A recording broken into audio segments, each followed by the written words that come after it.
இவர்கள் பொறுமையை மேற்கொண்டதற்காக உணர்வோடு இருப்பதன் காரணமாக பொறுமை இறைவன் கொடுத்து அவங்க நடத்துகிறாங்க. இருமுறை நற்கூலி அளிக்கப்படும். ஒவ்வொன்றும் ரெட்டிப்பான கூலி.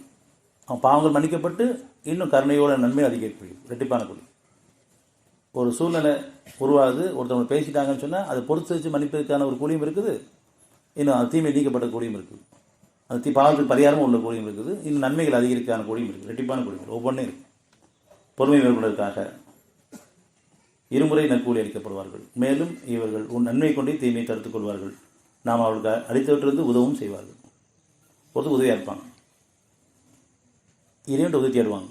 வெளிப்படையாக உதவி மட்டும் இல்லை, ஒரு இறைவன் உதவி தேடுவாங்க. குறையிருக்கா நிறைய தேடுவாங்க, சமாதானத்தை விரும்புவாங்க. உணர்வு இருப்பதன் காரணமாக மற்றவங்களுடைய குறையிருக்கா நிறைய தேடுவாங்க, தன்னுடைய குறையிருக்காக மற்றவங்களுக்கு உதவி தேடுவாங்க.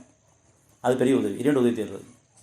அவன் நிலைமை மாறணுமே, அவங்க குணங்கள் மாறணுமே, எங்களுடைய குணங்கள் மாறணும், அவங்களுடைய குணங்கள் மாறணும், சமூக குணங்கள் மாறணும்.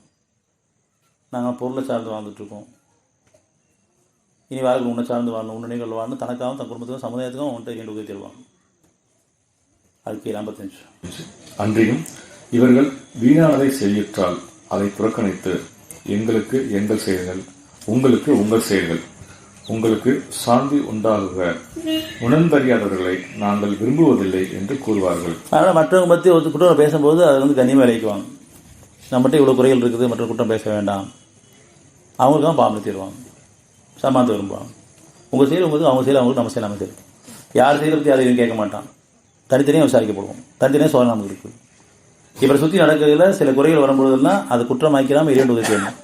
யார் குறை சொல்லிட்டு இருக்கோம் அவங்களுக்கு தான் உதவி தேடணும். அவங்களுடைய பாவங்களையும் முடிச்சு குறை சொல்லிட்டு அவங்க 9 மேன்ற அளவுக்கு நம்ம உதவி தேடணும். எப்படி கோவப்படக்கூடாது, கோபமாக சொல்லக்கூடாது, அதே மாதிரி மற்ற குறை சொல்லிட்டு மற்ற குறை சொல்ல வேண்டாம்.